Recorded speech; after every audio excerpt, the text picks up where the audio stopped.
we gullible when it comes to skincare? Those next 6 points will help you determine that.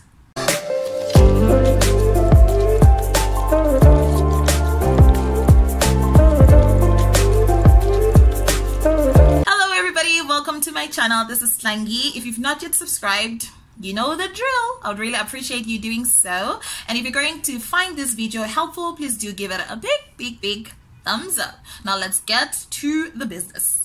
First and foremost, let me put a disclaimer out there. I am not a dermatologist. I'm not an esthetician. I am not anything of such.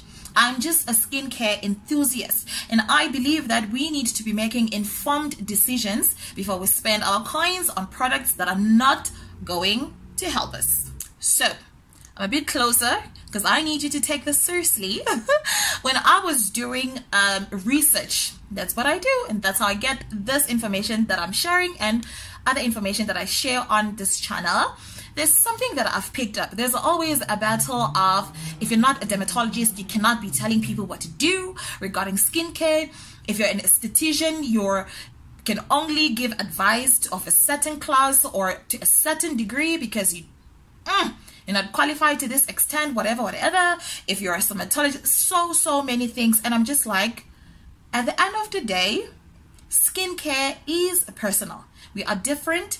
Our genetic makeup is different. What we eat contributes to how our overall skin looks, as well as if we're taking enough water. So, something might be prescribed by a dermatologist that works for you and it doesn't work for me. And that does not mean that the dermatologist was wrong. It's just that at the end of the day, it's trial and error. However, what will remain constant is scientific facts. Okay, point number 1. You find that a certain brand will claim that a certain product contains a certain percentage of a certain ingredient. Like recently, the whole buzz was with glycolic acid, and the brands, some of which I used and I regret. I'll not mention names, but if you've been watching my channel, you'll figure that out. So you find that the brand said the product has glycolic acid. But now, when you go to the INCA list, so the ingredients at the back of the product, you realize that glycolic acid is even maybe the third last in the ingredient list. So you're like, this is false marketing. This is false marketing, and that is wrong. So be cautious of that. Whenever you're buying a product, go to the back of the list and make sure that you see that particular ingredient within the first 5 ingredients of that product. If it's not there, I'm sorry to tell you that its concentration is very low. The second thing is, I will really monitoring how our skin is reacting to the products that we're putting. Sometimes because of the hype and you know what the ingredient says, your brain has tricked you to believing, oh, your skin is smooth, your texture is amazing.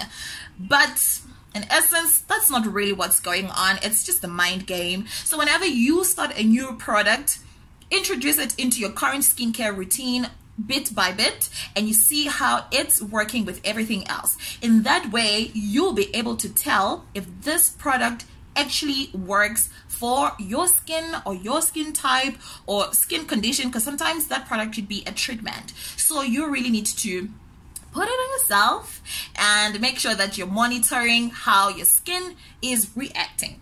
The third point is, do you just believe what brands are saying without fact checking?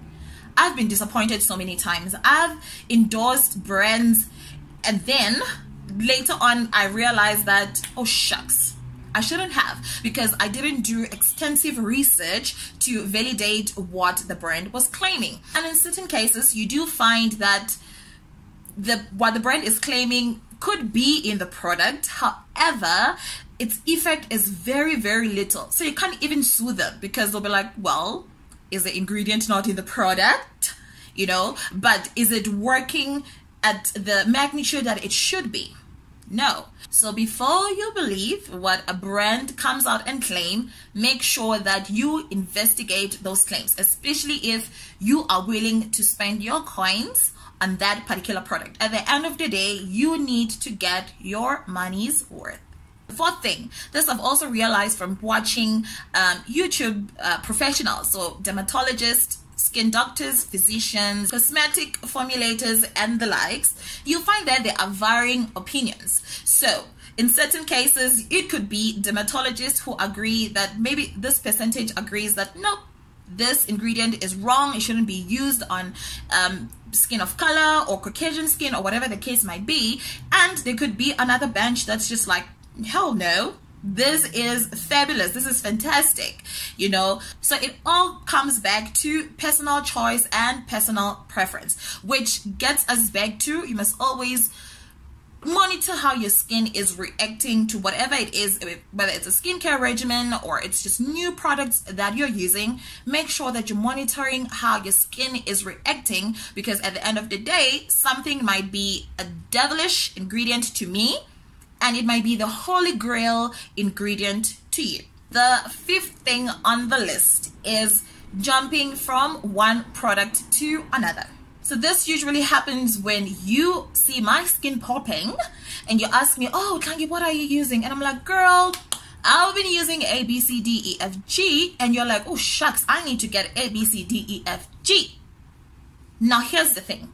Sometimes you do not understand that my skin type, okay, I have combination skin. I have an oily T-zone and everywhere else is dry or normal, whatever the case is, and it's sensitive sometimes. So the products that I'm using are products that I've done extensive research on.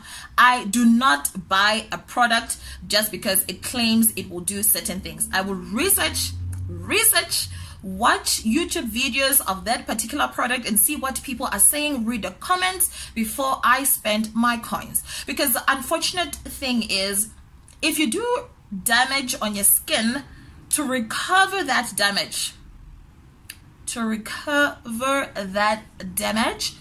to take a lot of time, and people get impatient, which is the last point. So you need to make sure that you're putting things that will work for your skin type. So understand your skin type. Are you combination? Are you oily? Are you acne prone? Are you sensitive? Are you dry skin? Or are you normal skin? You will know. You will know that based on your everyday encounter with your lovely face. The last thing on the list is impatience. They say that it takes 28 days for our skin cells to renew themselves. So that is the old skin cells that were in your skin to move up the epidermis layer and be washed off. And now you have that fresh, new birth skin cells. But then here's another thing. As we grow older, that cycle increases. So you might find that it still takes 28 days, but then for another person, it takes 30 days or 35 days or 40 days. So you need to be patient. Ideally, you should give it 3 months. As long as the product is not making your condition worse or giving you breakouts, give it 3 months. If the only concern is that you're not seeing significant improvement, just give it 3 months. If after 3 months it doesn't work, then no.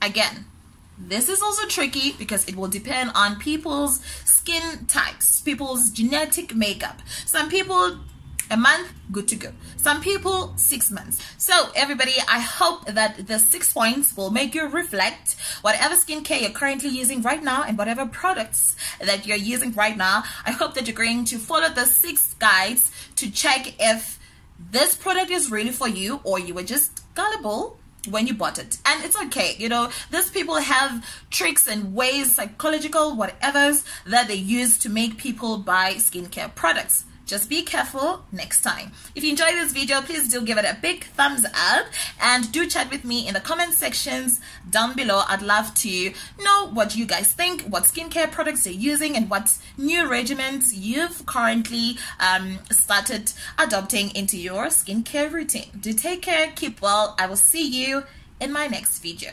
Bye-bye.